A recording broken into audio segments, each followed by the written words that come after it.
Welcome to L&D Disrupt, the podcast dedicated to helping you overcome workplace challenges and prepare for the future of work today. I'm your host, Nelson Sivalingam, and I'll be speaking with the movers, shakers, and path breakers in L&D who are reshaping their organizations right now.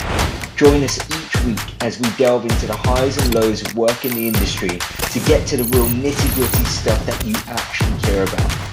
I know we have a lot of people who listen to the recording, so I just want to remind everyone that if you want to get a guide of the best lessons from the podcast so far, including one from Filip, if you go to gethownow.com/disrupt, which I will put in the chat in a second, and it will be in the show notes for today's episode.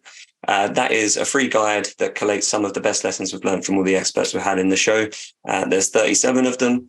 If you fill in the form on that page, gethownow.com/disrupt, you will get it to your inbox. And I think without further ado, that means we can kick off today's show, Filip. So welcome. Thank you for joining me for this conversation about all things human-centric learning. The way we will structure today's conversation is we'll kind of set the ground rules for what a human-centric learning experience is, what do they look like, what stops us creating them normally, and then move into more of this chat about the role of AI, how that can be used in L&D. So Filip, welcome to the show. Like I said, it'd be cool to hear, because I know you have quite a varied background. You've worked in a lot of kind of different spaces that really complement L&D and enablement. So it'd be cool to just hear a little bit about who you are and what your background is. Sure. And thank you for having me. I'm super happy to be here. I'm one of those people who have waited a decade for AI to take the center stage. And finally, it's here. So I'm very, very excited about that. So a little bit about me. I have a background running L&D teams for a couple of years for a couple of different tech companies. I've also done management consulting, especially within talent management, leadership development, and sales development. And I've actually done a little bit of everything. I've been a designer as well, and I think that complements how I view L&D by wanting to design things that are as functional as they are pretty to look at. I also have a background in psychology and a deep interest in understanding how the human mind works. And which is fitting because we are talking about human-centric designs, and I think psychology is all about understanding how humans work. It's actually how I got into organizational psychology in the first place, which is I read an article, an interview from Google. I was a product manager at Google, and he said Google was one of the companies that hired most psychologists in the world, IO psychologists. And the reason for that is because they wanted to design products and services that adapts to humans and not the other way around. And to me, that really summarizes what a human-centric design is all about. And if you don't have a deep understanding of psychology, it's really hard to create a really human-centric approach to anything. Yeah. So that's a little bit about me. Yeah, it's a great mantra, that one of building the experiences with the human in mind rather than trying to convert the person to use the tech in the way the tech is designed. So, I love that. And I think that leads us nicely into kind of establishing a bit more what we mean by a human-centric learning experience. So, what are the ground rules for that? How should they normally look when we're thinking this learning experience has to have the human at the core? Yeah, I think if you're trying to think of what is really human-centric learning, then you have to focus on something else rather than just the information and the content. You would have to consider the individual, their needs, their interests, and maybe even their lived experiences. And this is, of course, really, really difficult when you're trying to do things at scale because you have to try and find one-size-fits-all solutions. But that's what being human-centric means, is that we have to go beyond that and try to find ways to adapt things to the actual humans that are learning the content. It also, I think another point is that it recognizes that learning is also a social process. So learners can benefit from interactions with others, collaboration, discussions, feedbacks from peers and instructors. It's also something that you can't get if you're just putting out content. We know, for example, that the retention rate of reading is 10% versus practice about 75%. It doesn't mean that everything should be a practice, but at least there's a big difference to taking different approaches here. So that's being human-centric. Yeah. And what are some of the examples, I guess, like what is, if we were thinking about human-centric experiences you've seen work before, and you kind of touched on a bit of social learning there, but is there anything in particular that stands out to you, like examples you've seen that work well or common traits? I think the things that are quite common in L&D that works really well is the social element. So when you have cohorts that are learning together and moving forward in the topic together, that is really powerful. And there's elements of reflection in between, and then discussions where you can, like sometimes, like let's say you're learning about how to provide feedback. You can read about it, but then you might have a situation where you're wondering, what does the theory say versus what does the culture say here? So by creating that social environment, there's an element of learning from others and understanding what is acceptable within the group as well. And that works really, really well. Yeah, I think a lot of what you just mentioned there is kind of about mirroring existing organic behavior as much as possible, right? Like you said, if we work on a project together, if it's just me and a friend and they have a business, for example, we will sit down and kind of go through that feedback process and like debrief the next day or whatever, if we do an event, something like that. So it's a good starting point for some people if they're trying to like get into this for the first time, to maybe look at existing behavior among the people in their teams, how they already learn. And like you said, with the Google example, try and go with what's already organically happening. I'd say that's the easiest way to get into, especially using existing AI tools. So I think that there's two ways to think of the possibility of incorporating AI, which one is that you do what you're already doing, but you're able to do it faster, cheaper, and more scalable. And then the other option is that what can't you do today because of resource limitations, time limitations, other limitations, that you could potentially be doing if you incorporated AI. But certainly the easiest way is to the things that you're usually doing today, which is you have to define what the outcome is that you want. You have to be able to assess the problems and the situations that you want to solve for the gaps within the organization. And you have to be able to realize it and implement your ideas and your solutions. All of those things are still the same, but you can do it faster and better in some cases with AI. Yeah.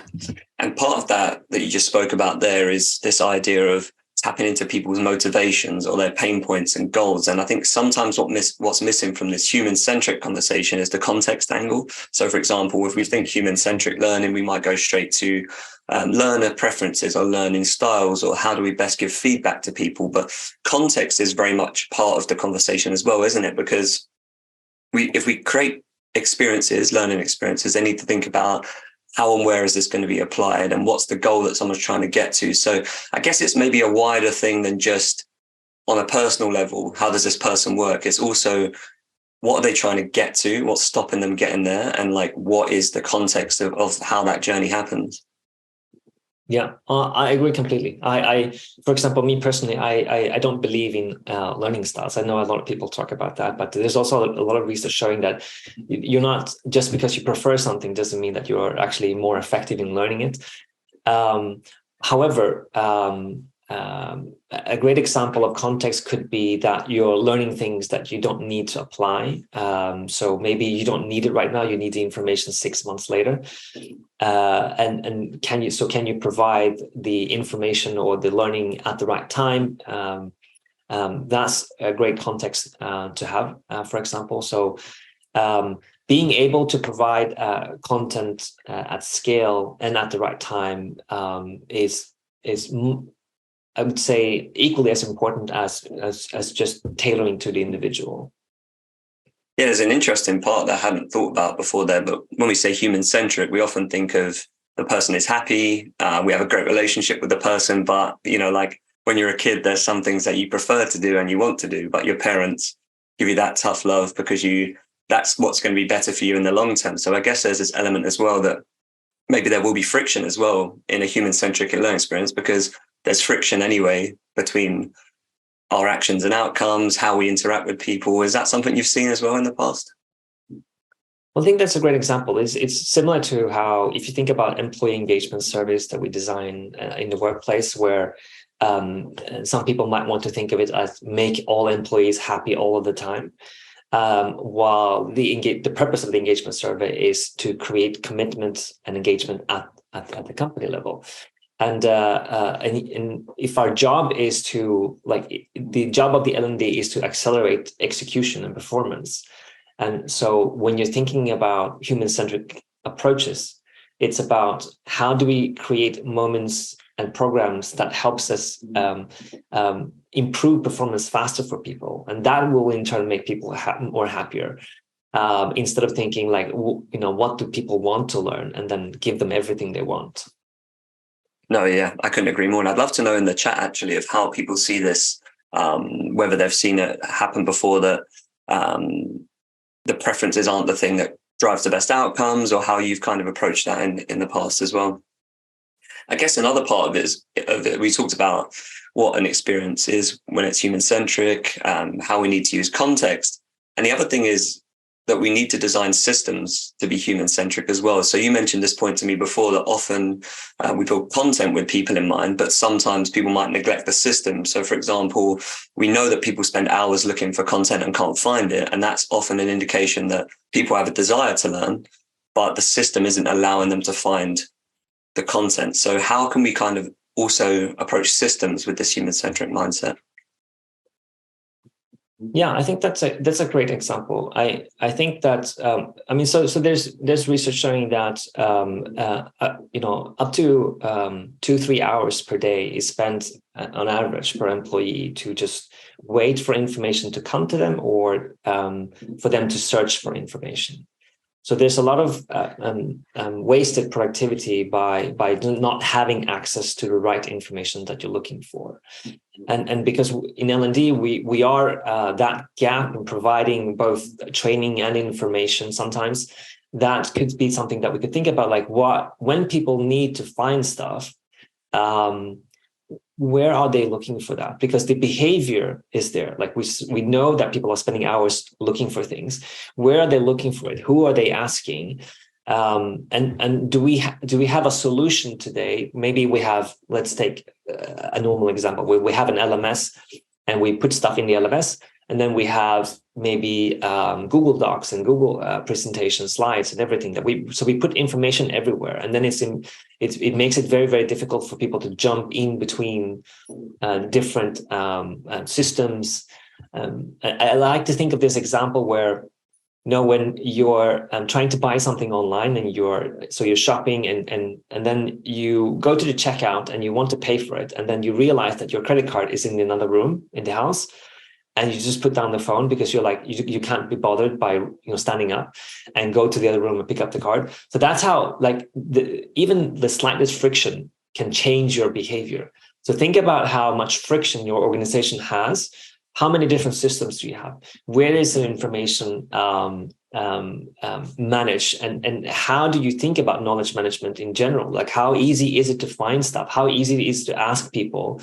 What is the culture of asking and getting information, etc.? And this is, of course, something that is very exciting about with AI that could potentially help us solve this problem. Yeah.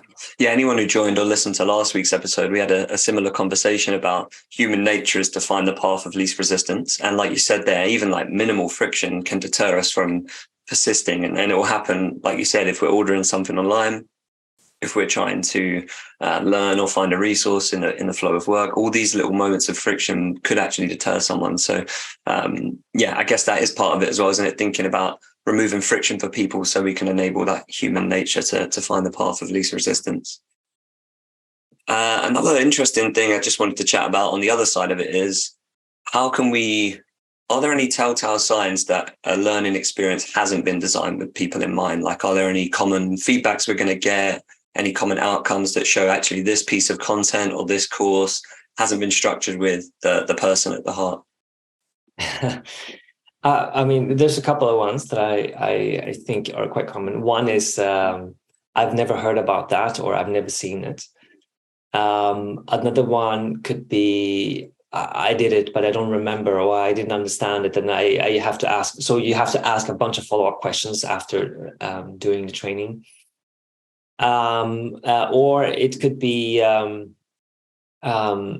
simply that you have to force people to do it. Like they don't want to do it. Like whatever you have to incentivize people so much to do it that it's crazy. Like, and then you could, if you have such a situation, you could think of like yourself, like if you would sell this externally, would people do it? Like if you would sell it for $100, would people buy it? And if not, then you have to rethink. You might have to rethink your designs. Cool. Yeah, I agree. I think it's human-centric is partly remembering that humans are fallible. So it's not always about knowing everything. It's about knowing where to find it. It's not about sometimes completing the content. It's about knowing it's there. Like we have all these kind of blind spots naturally as people, where over time we forget where things are or we can't remember exactly. So I think that's a useful piece of context. We have a couple of good comments in the chat as well. People agreeing a little bit around this this idea of preferences, or like what's good for people, and JS talking about connecting it to people's intrinsic motivations to maybe provide a better incentive, and also the outcome being the main thing over other things. So yeah, thanks for leaving those comments in the chat. We're going to move on now to more of this kind of like AI part of the conversation, which I know probably a lot of people are looking forward to. So a reminder, if you join late, feel free to leave any questions in the chat as they pop up. But Filip, I've got like a tally going every week. People are asking me how I'm using AI to create content. And at the heart of the question is always like, am I using it to create more content? And I'm seeing a similar thing in the L&D space, where people are talking about using AI, but they're always talking about more. And as we know, creating more doesn't mean it's going to be better. And that's the kind of friction I'm having from a marketing perspective. But overall, what are kind of your views on how L&D teams can and should be using AI to kind of either engage people or progress towards their goals? Yeah. I think it's important to know where I'm coming from, where I'm very optimistic and very positive about using AI. And so even though I believe that everything should, have a human-centric perspective, it's still so vastly powerful that I think it will become the norm. So if you're not using it, I think that from my side, L&D professionals, I don't think they will be replaced by AI, but I think L&D professionals who use AI will replace people that doesn't. And I think that I agree that it's not like if you're running a team or your team is lacking the right skills and you don't have the right strategy, like using AI will just, I think, exacerbate all of your flaws. So you will create more problems rather than solving problems. So you have to be careful that way with just generating content. But with that said, like we talked about before, like if you think about the stuff that L&D does really, really great, which is identifying what problems to solve and then creating solutions that can train people to fix that gap and accelerate execution, then be able to define what the outcome should be like, be able to assess the right problems, and then to realize it, that you can use for AI, like to generate, for example, if you're doing a survey, for example, be able to brainstorm and generate questions faster and better questions, better and different ways to phrase it. That's something that you can use an AI for. Be able to be more specific about the outcome, and again, like have brainstorming together with an AI can help you work faster. If you, for example, are designing, if you're using in learning design and you have different, you have to write stories and scenarios. Again, the AI can, and whatever system you use, they can help you write, with perfect grammar, perfect English, as long as you're really, really good at prompting the AI. So writing scenarios and stories is perfect. Like writing questions and options for questions and answers is also a great way of using it. Writing a particular piece with a particular tone. I get this question sometimes that, AI is, if you use a lot of AI, it won't feel as authentic. It won't feel like a person is providing the content. But have you ever read any corporate websites? Like, it doesn't, like, all of those are made by humans and they don't feel like any human whatsoever. And if you read like newsletters from companies and so on, it doesn't feel human. So I don't buy that. Of course, if you're generating a lot of generic content, it won't feel very human-centric. But if you know what problem you're solving, what gaps needs to be addressed, then using it for this to write specific things, to write specific questions, then it could be great. Yeah. You can also use it to verify, like if you're unsure about your skills, like if you need to draw up outlines and lesson plans and pathways, like that's, AI can do that amazingly well. Proofreading, like you don't even need to do that anymore. Like that's summarizing. I had a training on negotiation, for example, where we did the whole training, but we didn't have a good intro. So we just, we used an AI to write a really, really good intro, and it was better than what we had. So again, like writing specific pieces and adding it to your content, that it will do perfectly well. Yeah, no, I agree. There's so many interesting things, and we'll pick up on a few in detail. But I mean, it's a great point as well. I know they've been doing these sort of blind tests where they try and get people to guess if something's written by AI or people, and actually, very often it's hard to tell.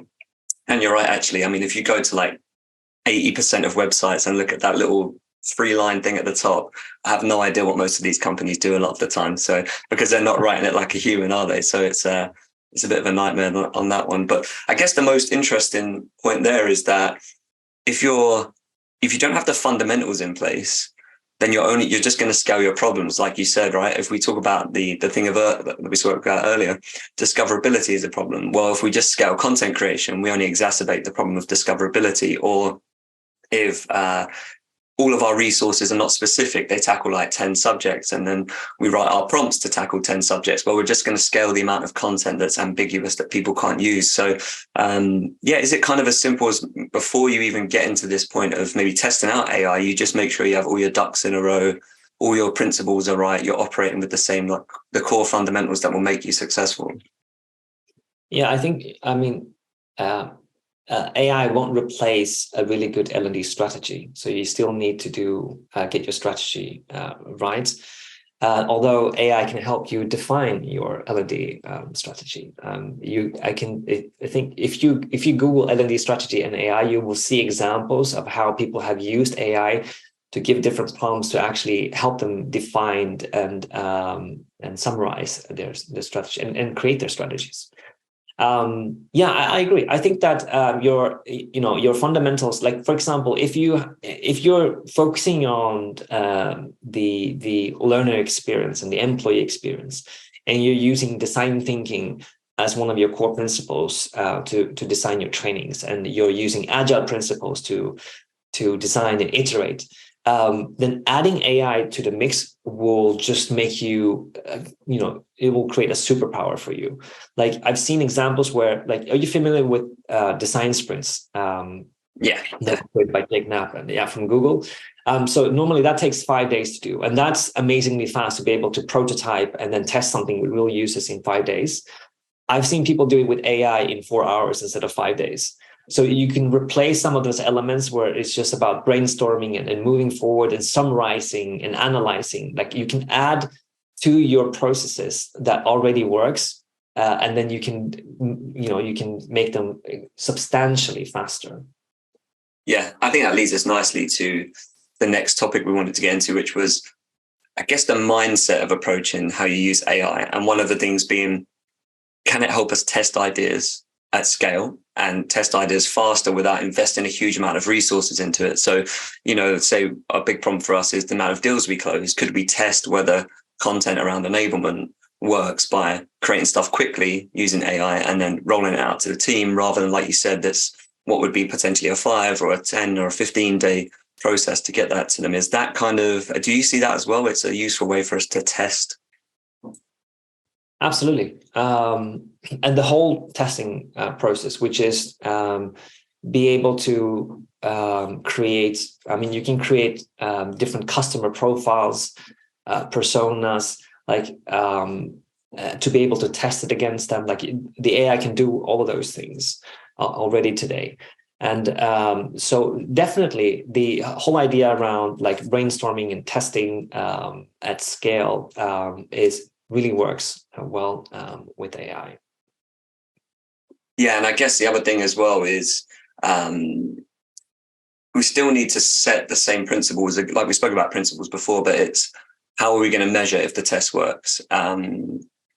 How well are we writing the prompt for the test, right? How much detail is in that? How much are we thinking about the context, again, of where this is going to be applied? So are there any kind of best practices for testing content you create with AI or testing other things you scale with AI that you can think of, or kind of, I guess it's like either core principles or best practices people can follow if they are going to test with AI?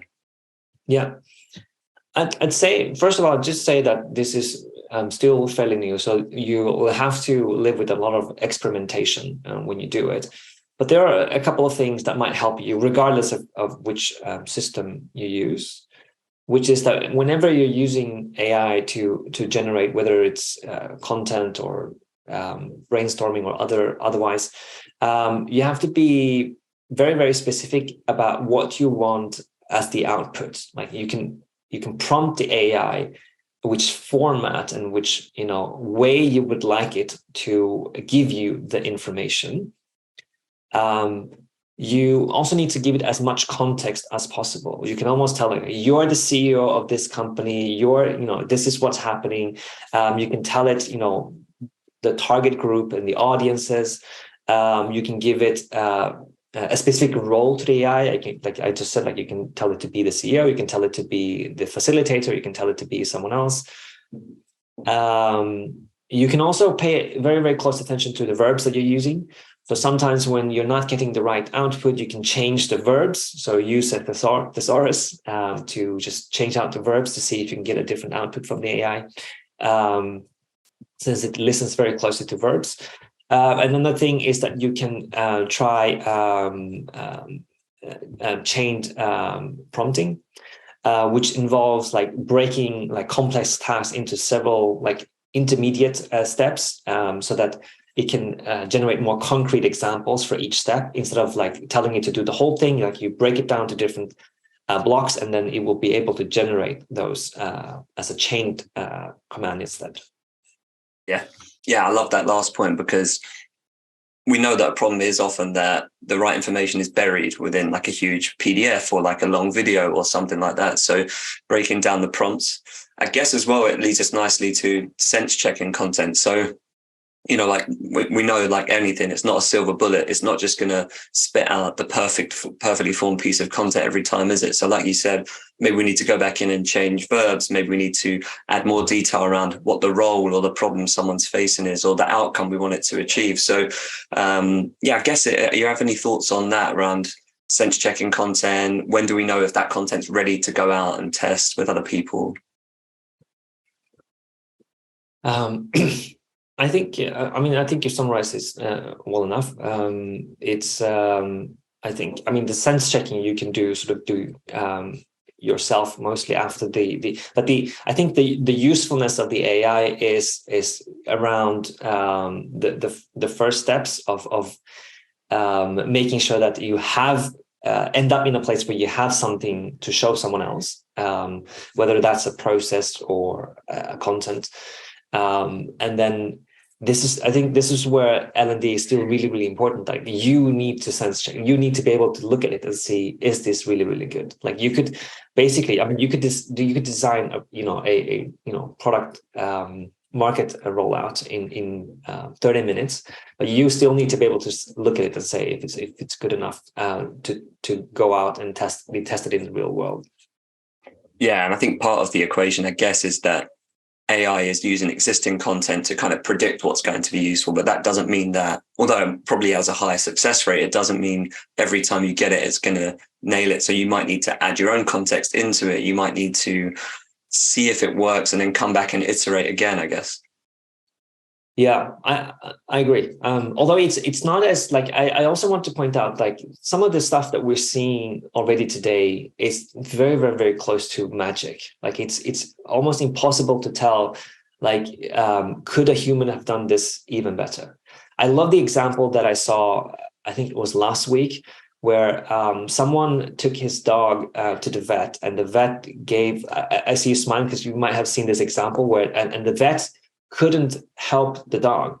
And so the dog was slowly dying.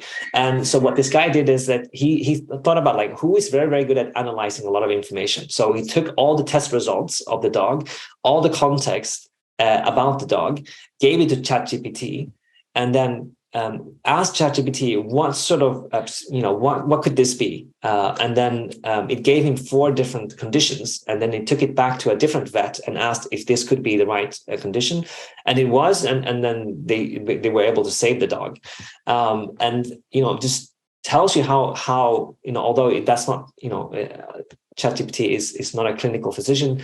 But it was able to do something that even human experts could not do. I hadn't heard that example, actually. That is, I'm glad it had a happy ending as well. But you could imagine, like, if you have engagement survey data points, you have performance data points, you have different contexts from the organization, and you're trying to think about how do we solve this? Like, who is really, really good at taking all of this information and then give you an output of, like, suggestions of what could be the root cause? Like, if you want to do that really, really fast, and traditionally, if you're a management consulting firm, you've had junior consultants going through a bunch of Excel spreadsheets and writing briefs and docs and so on. Like, you could do that in minutes instead of having teams doing those things. It's an interesting point, because so often L&D teams are small, or it's one person, and it means, like anyone who's in a one-person team, we have blind spots or things we don't have time to do or the skill sets to do. And actually, everything we spoke about so far kind of lean towards creating. But like you say, it could be analysis, it could be plugging a skills gap. So, like you said, we have this huge amount of data we can't analyze. Well, if we input it to an AI tool, can it suggest something back to us? Or if copywriting is kind of not our strong suit, can we just put in the raw ingredients and see what comes back to us? So I guess, do you see it as a useful tool for, I guess, small L&D teams, or particularly time-consuming tasks? Like, where is actually the pain point, I guess, it solves for an L&D professional? I mean, I think it sort of almost democratizes L&D teams between, like, big L&D teams from big corporations to small L&D teams, who now can add a different level of skill set and speed that they could not do before. It just comes back to how much you're able to imagine and dream of solutions that you could do. I mean, you could, let's say you're looking at compliance data, and you could look at the amount of offense and the quiz data from your trainings, acceptance rate from people doing, participation rate, and you could ask the AI to analyze if you have potential gaps and problems in your content. So that you probably could, like, you couldn't even dream of doing that if you were a super small team. You just don't have time for stuff like that. Now you can build, like, real quality processes into all of your areas without adding those profiles and skill sets to your team, if you know how to prompt them and build them. Yeah, and there's a great example, actually. Kimberly just sharing in the chat that she's a one-person team, and tools like ChatGPT are helping her fill maybe gaps where she maybe is lacking knowledge or some sort of particular skill. And then she just reminded people it's important to sense check that, though, before you do scale it out. And then just a question that came through in the chat as well, Filip. Are there any sort of AI tools you recommend to get started with if you're kind of not already leveraging anything from an L&D perspective? I don't think I would like to mention any specific names. Obviously, the most famous one right now is OpenAI and ChatGPT, and that one is really, really powerful. And most services that you use is built upon OpenAI, so it's almost like everything comes back to OpenAI. But you'll see that different companies will have a different take on how to utilize ChatGPT. So I think depending on the purpose of what you're trying to do, you'll find different tools that are specialized in making that even experience even better than ChatGPT. Cool. Yeah, I think it's like we spoke about earlier. Look at the core principles of the tool. What does it do?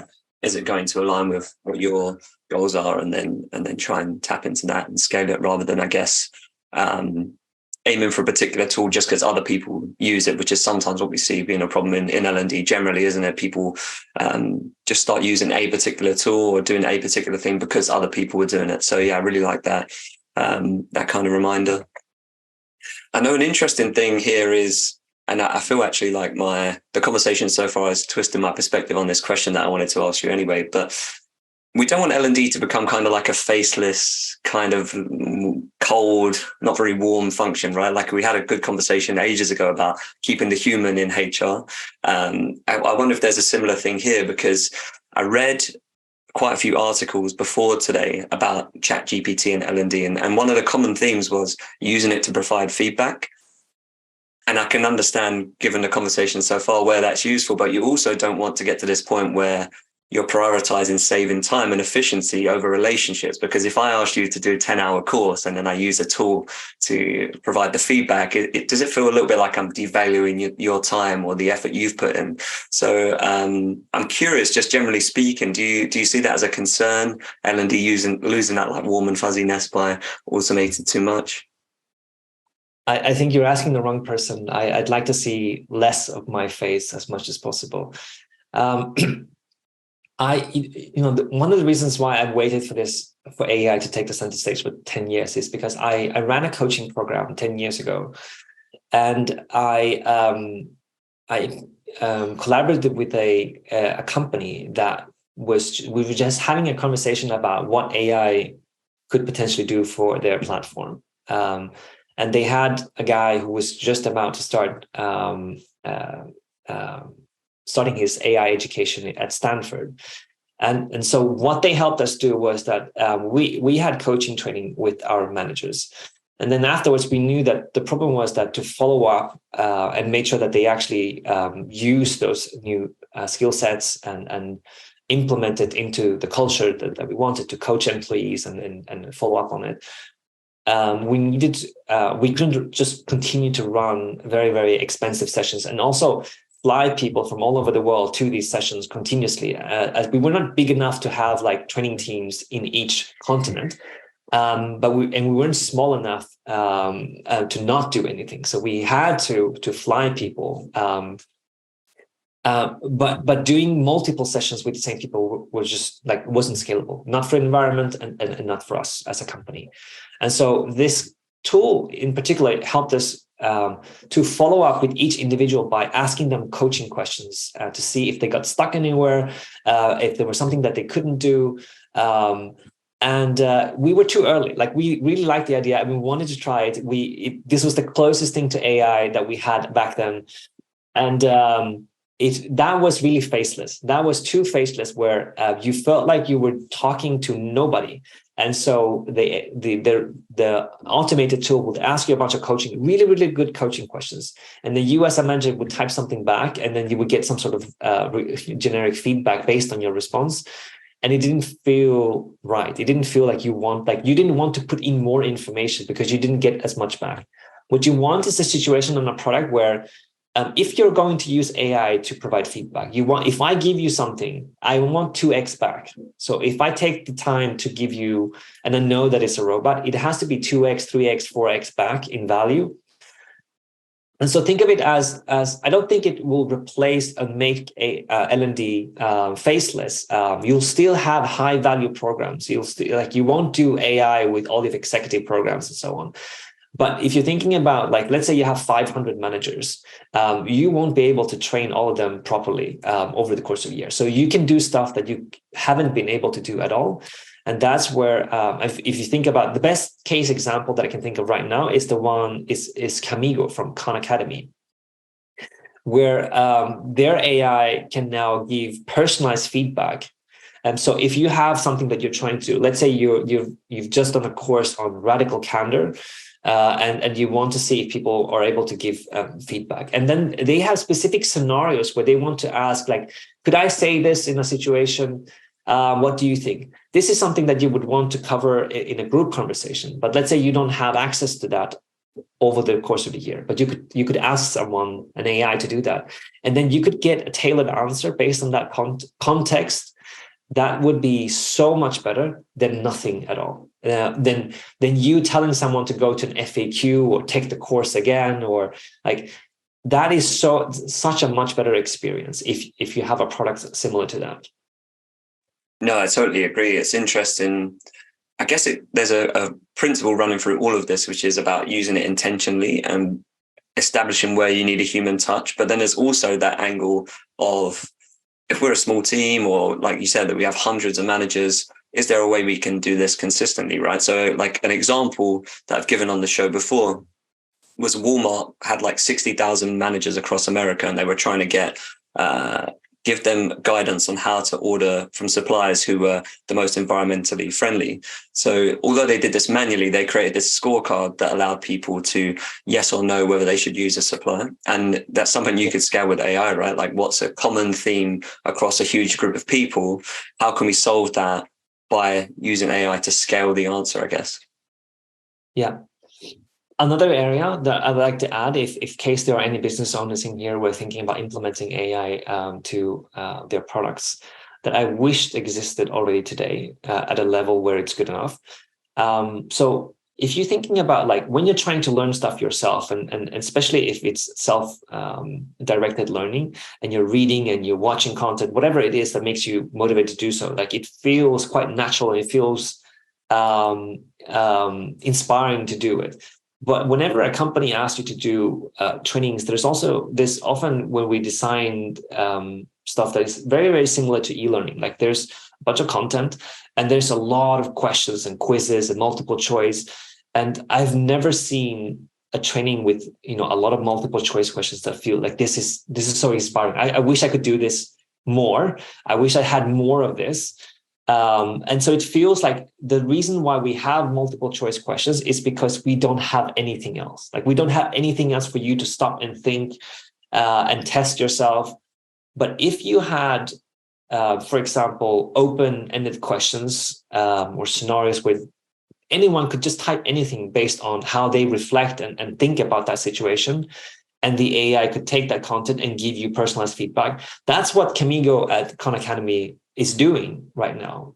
And if we had something similar in the corporate environment, we could remove some of the really, really boring elements, like multiple choice questions. Like, I don't know if anybody disagrees with me. If anyone has done a bunch of trainings with multiple choice questions and have gotten great feedback, like, I wish we had more multiple choice questions in all of our trainings. Very rarely, I would imagine. And again, it just, you can go back and repeat a multiple choice question, right? So it kind of devalues the whole point of it, doesn't it? You made a really interesting point there.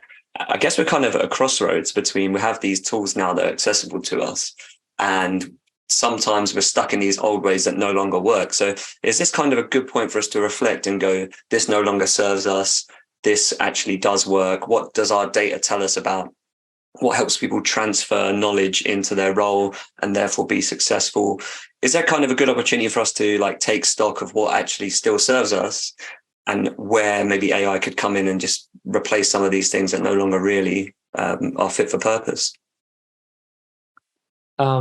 Yeah, I think that we're probably very, very close to an inflection point. So authoring tools, for example, will change dramatically. Like, an authoring tool without generative AI I don't think that will no longer have a place almost, because it will just be like doing math without a calculator. I wonder if it will change as well a little bit the skill set that we require as well, I mean, for me personally, as a marketing professional, it's definitely going to change my skill set. Maybe from the quality of my editing might need to improve, right? Because I'll be prompting the tool, getting content back, and I'll need to edit it and make sure it fits the purpose. And the quality of my briefing would be the same thing, right? I need to improve my skill set of briefing something so that what the content I get back. Can you see any similar parallels with L&D? Will it influence the skills that people need moving forward? Yeah. I think, I mean, it has always been a changing environment. Like, if you just think about a couple of years back, in L&D, like how many digital tools that we are using now, how much LMSs and LXPs and how much those systems have changed, how much automation have taken place in our field that did not exist previously. And now we're adding AI to the layer. And so I think the first thing that as a skill set that you will need is how to understand how to prompt an AI, like how to work with an AI. Because it just generates like vastly different outputs depending on what you tell it to do. So if you don't know how to use it, you will still get you'll still get bad content, bad output if you don't know how to prompt it correctly.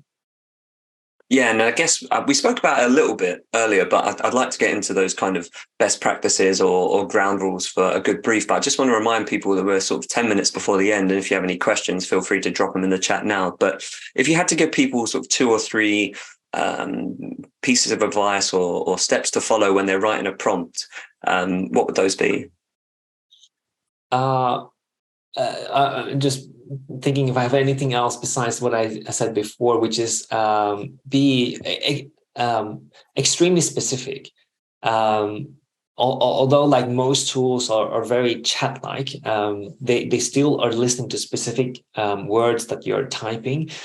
But you can use natural language, but be very, very specific about what you want, which format you want the output to be in, what exactly you want as the output.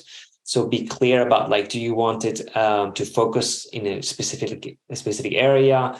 Do you want 3 bullet points, 5 bullet points? What do you want as an output for it to be successful?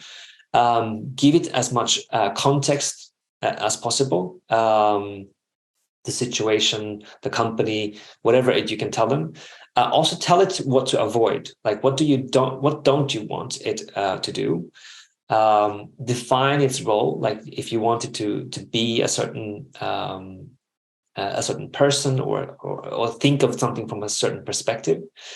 Think of your target group. Like, what is the target group of your content? That might also impact the format. Like, do you want a newsletter? Do you want a blog post? Do you want an e-learning? What do you want? When something becomes too complex, use chain prompting. So split it up. So first, part 1, do this. Part 2, do that. Part 3, do this. And then my last tip was pay attention to the verbs. So when it doesn't work, change the verbs to something different to see if you get a different output. Yeah, there's 2 things there actually that really relate back to this human-centric idea. And one is thinking about the format. Because if we're thinking about the context of where something needs to be applied, then we have to think about what is the person at the other end going to be doing when they try and apply this, right? So if we need it to be a walkthrough, then we need to specify that in the prompt because we know this person's going to be following the instruction in real time. And as part of that as well, language. You need to use the language of your end users. So if people are coming to you and saying that they have a problem closing deals, right? And that's how they phrase it. Whereas you use some sort of maybe acronym or very corporate formal term, that will probably influence the usefulness of the content to the end user. I don't know if you agree, but this is something I've been thinking about on this topic. I think that comes back to our topic of today, which is human-centric. So when you're doing your research, when you're defining the outcome and assessing, especially the second step, assessing the current state, go really deep in understanding, like, who are the people that you're dealing with and what are their problems like. And we used to, like, I think when you're working with, if you're a salesperson, you're working with customers, they usually call it like customer-centric or customer obsession.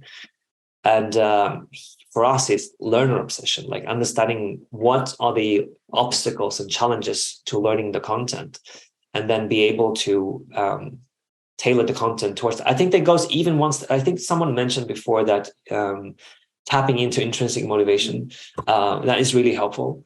But it's even, I think this is a different layer where you're designing the whole thing based on understanding what the difficulties, challenges, and the intrinsic motivations of the people that are going through it.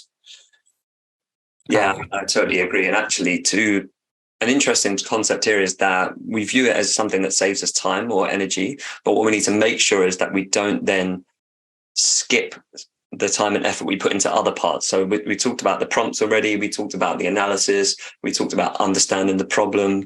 I guess it's important to not get in like a hamster wheel. Like just because the content churns out quickly doesn't mean we should spend a small amount of time on the brief or a small amount of time on the analysis or the iteration, right? So maybe mindset is quite an important thing here.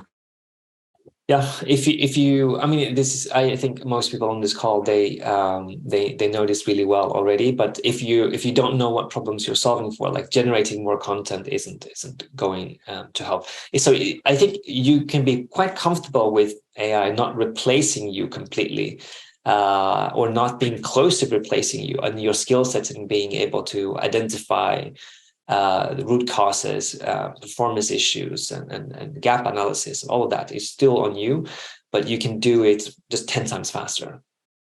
Yeah, and that lets you test faster, iterate better, solve problems more efficiently because you can do those other things. So yeah, I think viewing it not as a competitor, but something that's going to give you time you can focus on the other things that will make you really good at your job, really.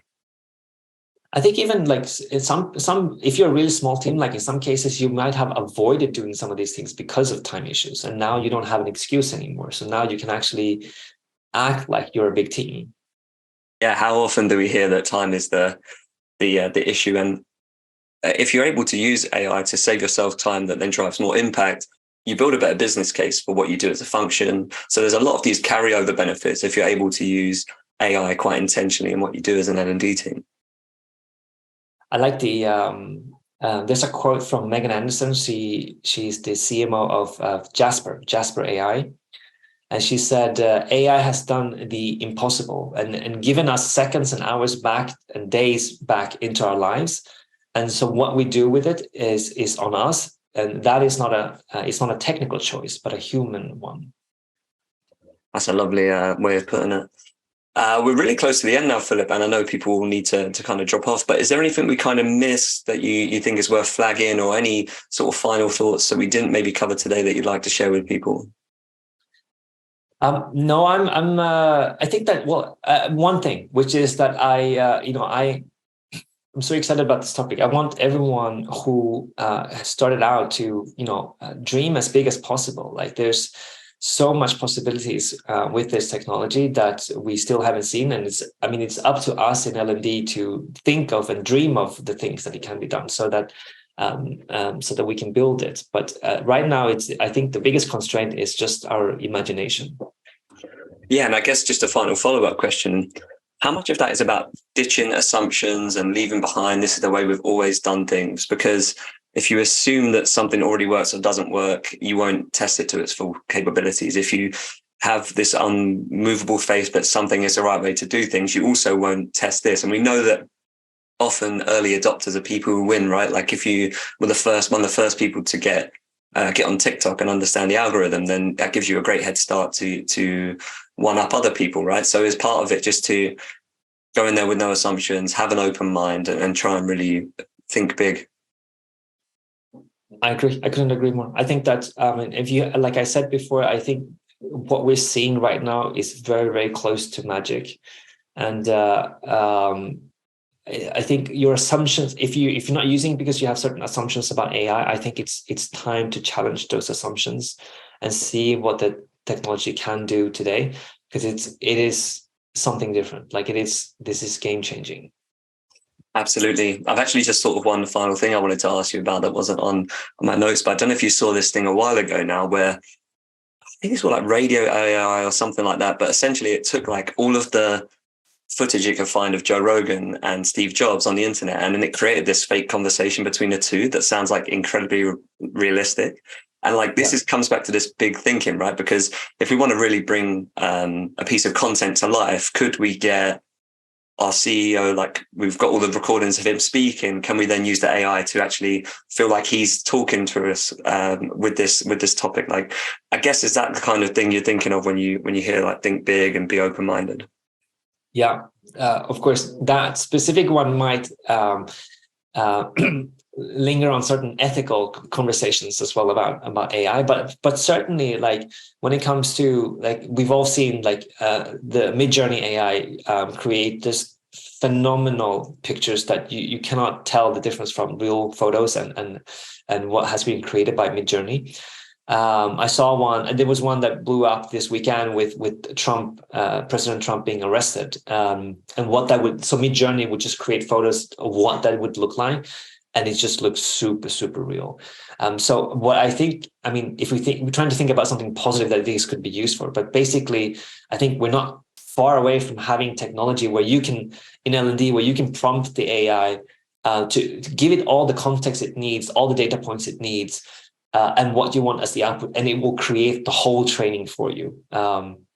And you will have something very, very close to the finished product with perfect design, perfect, pedagogy throughout the training. And you have, your job is to verify and to prompt it correctly rather than create it yourself. Perfect. That's a great point to finish on, I think, Filip. If people want to get in touch, are you happy for them to reach out to you on LinkedIn? Yeah, absolutely. Just ping me on LinkedIn if you have any further questions, or just would like to have a conversation about anything, especially. Perfect. Cool. So yeah, that'll all be in the show notes as well, which will go out by email, or if you're listening to a recording, it will be in the description as well. So you can connect with Filip. If you want to connect with me or learn more about How Now, you find that in the description as well. And as I said at the start, a reminder that if you want to get the best lessons from the podcast so far, we have them all in one guide at getHowNow.com/disrupt, and you can download that for free today. So thanks everyone for joining us, and Filip, massive pleasure speaking to you. So thanks for taking the time as well.